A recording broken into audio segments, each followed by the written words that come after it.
అని కమ్యూనిటీ లోపలికి పంపడం చాలా బాధాకరం అని చెప్పి సందర్భంగా తెలియజేస్తా ఉన్నాను.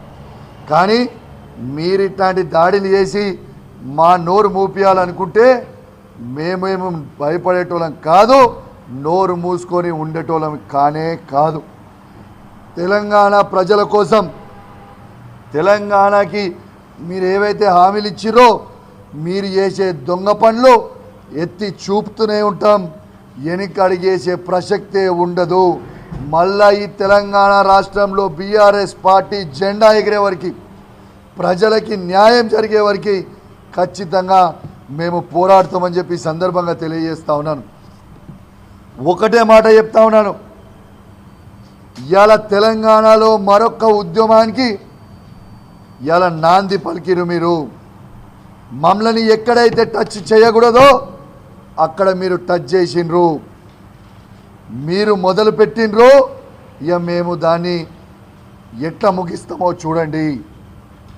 ఇలా తెలంగాణ ఒకటే గుర్తుపెట్టుకోవాలి, తెలంగాణ గడ్డ ఇది ఉద్యమాల గడ్డ బిడ్డ, తస్మాత్ జాగ్రత్త అని చెప్తా ఉన్నాం. ఇలా మీరు చేసే రౌడీయిజం, మీరు చేసే గుండాయిజం, నేను చేసిన తప్పు ఏముందని అడుగుతున్నా పోలీసు వాళ్ళని. ఇవాళ నేను పిటిషన్ ఇవ్వడానికి ఇవాళ మేము నాతో పాటు 15 మంది ఎమ్మెల్యేలను కలిసి ఇలా పోలీస్ స్టేషన్కి పోతే నన్ను పిటిషన్ ఇవ్వకుండా మధ్యలో ఆపి పోలీసు వాళ్ళు వాళ్ళే నన్ను నూకి వాళ్ళే నా కథ పెట్టుకొని నా మీద కేసు పెట్టడం అంటే ఎంత దుర్మార్గమైన పరిస్థితిలో ఈ పోలీస్ పనిచేస్తుందనేది ఒక్కసారి మీ అందరు కూడా ఆలోచన చేయాలి. నేను దయచేసి పోలీస్ మిత్రులకు చెప్తా ఉన్నాను, మీకు ఆ డ్రెస్సులు ఇచ్చింది, దయచేసి ఆ డ్రెస్ని పరువు తీయకండి. రేవంత్ రెడ్డి గారి మాటలు విని ఆ డ్రెస్ పరువు తీయకండి అని చెప్పి నేను విజ్ఞప్తి చేస్తూ ఉన్నాను. ఇలా మీరు ట్విట్టర్లో చూడండి, ఇన్స్టాగ్రామ్లో చూడండి, సోషల్ మీడియాలో చూడండి, పబ్లిక్ రెస్పాన్స్ చూడండి. పోలీస్ వాళ్ళు ఒక శాసనసభ్యునికే రక్షణ ఇవ్వలేని పరిస్థితిలో ఉంటే సామాన్య ప్రజలకి ఏం రక్షణ కల్పిస్తారు అనే విధంగా ప్రతి వ్యక్తి ఇలా హోరెత్తుతూ ఉన్నది.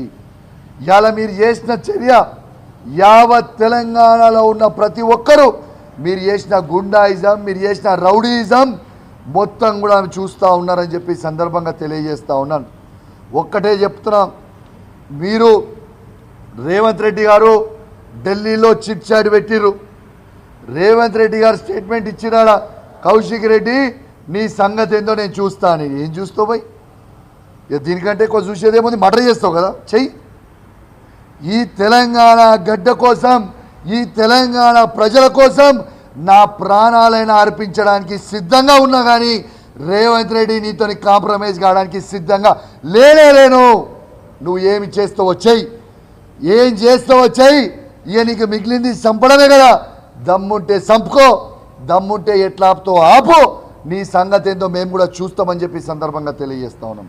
నీకు అలవాటే కదా రేవంత్ రెడ్డి గారు, నీకు చేసిన సాయాలన్నీ మర్చిపోయావు. నీవు పిసిసి ప్రెసిడెంట్ అయిన రోజు నీకు సాయం చేసింది ఎవరు, నీకు అన్నం పెట్టింది ఎవరు, నీ ఏ గల్లీలో ఎవరిని ఎట్లా మేనేజ్ చేసినావో నీ గుండె మీద చేసుకొని చెప్పు, నీకు తెలియదా అని నేను అడుగుతా ఉన్నా రేవంత్ రెడ్డి గారు. ఇలా అద్దం బలగొట్టిన ఇంట్లో, ఇలా నన్ను అటాక్ చేసిన ఇంట్లో రేవంత్ రెడ్డి గారు నువ్వు కనీసం ఒక 100 సార్లు నా ఇంటికి వచ్చిపోయినవా లేదా, నా ఇంట్లో భోజనం చేసినవా లేదా? ఇలా ఏడైతే తింటావో, ఏడైతే ఉంటావో, ఏడికైతే వస్తావో అక్కడనే నువ్వు సున్నం పెడతావు, ఆ ఇంటి వాసాలే లెక్క పెడతావు. ఇది నీ చరిత్ర రేవంత్ రెడ్డి గారు. గాంధీ గారు మీరు కాసుకోండి, ఖచ్చితంగా ప్రతి చర్య నీకు ఉంటుంది. నువ్వు ఈ తెలంగాణ గడ్డ మీద ఎట్లా తిరుగుతావో, ఈ తెలంగాణ ఉద్యమకారులు మొత్తం కూడా ఈ హైదరాబాద్ నుంచి మొదలు పెడితే మొత్తం ఏ జిల్లాకి పోయినా నువ్వు ఎట్లా తిరుగుతావు అనేది కూడా చూసే రోజు దగ్గర వచ్చింది.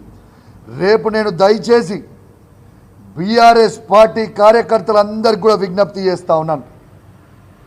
కేటీఆర్ గారి, హరీష్ రావు గారి అనుమతితోని మరొక్కసారి చెప్తా ఉన్నాను, రేపు పెద్ద ఎత్తున ప్రతి బీఆర్ఎస్ పార్టీ కార్యకర్తలు కదిలి రండి.